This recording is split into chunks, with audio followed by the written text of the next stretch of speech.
知名日本建筑师魏延武，有人笑他是建筑界的村上春树，同辈都拿到了建筑界奥斯卡、普利兹克奖，只有他多年陪跑。他曾是叛逆青年，因为过于激进被逐出东京建筑圈10多年。他从乡村开始华丽逆袭。2023年7月至10月，魏延武最大规模的体验回顾展在上海举办，魏延武本人也现身展览現場。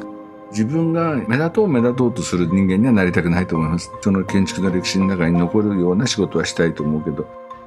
五感の建築って言ってるように、目だけじゃなくて、そのいろんな感覚、例えば木の匂いを嗅いでもらったりとか、光を感じてもらったりとか、そのいわゆるそのインターネットで得られる情報以外の情報がそこでは体験できる。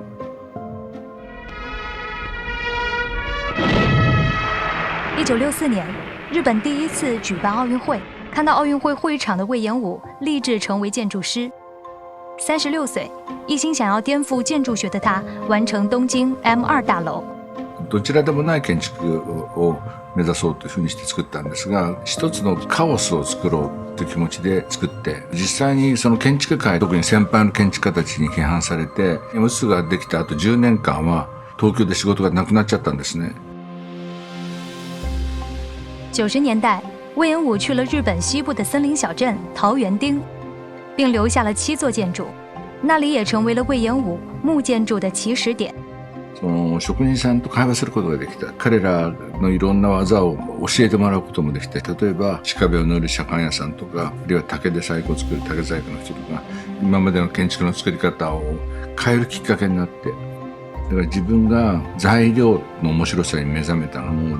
ディテールの面白さに目覚めたのも梼原なんで、そういう意味で梼原で僕は救われたっていうことを言ってるんですね。2000年，魏延武在一座专门收藏浮世绘的美术馆，用排列木条的方法重现了浮世绘中的雨丝，轻盈又朦胧，引来全世界的瞩目。その木のルーバー、僕の建築の一つのトレードマークみたいになってる。それで僕が世界で評価された。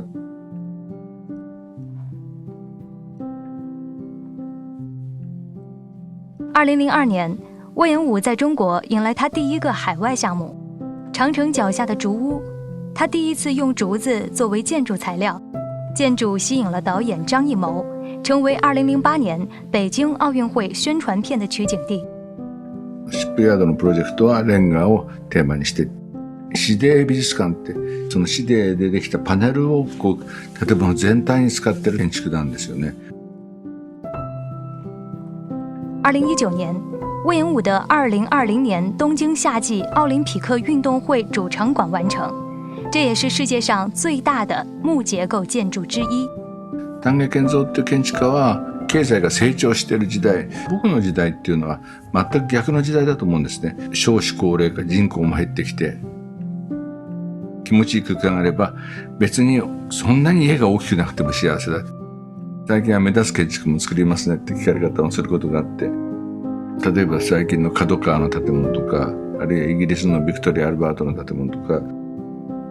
ある意味では目立つ建築なんだけど、やっぱそれぞれの環境に応じた一番いい回答を見つけるっていうのは今の僕のやり方ですね。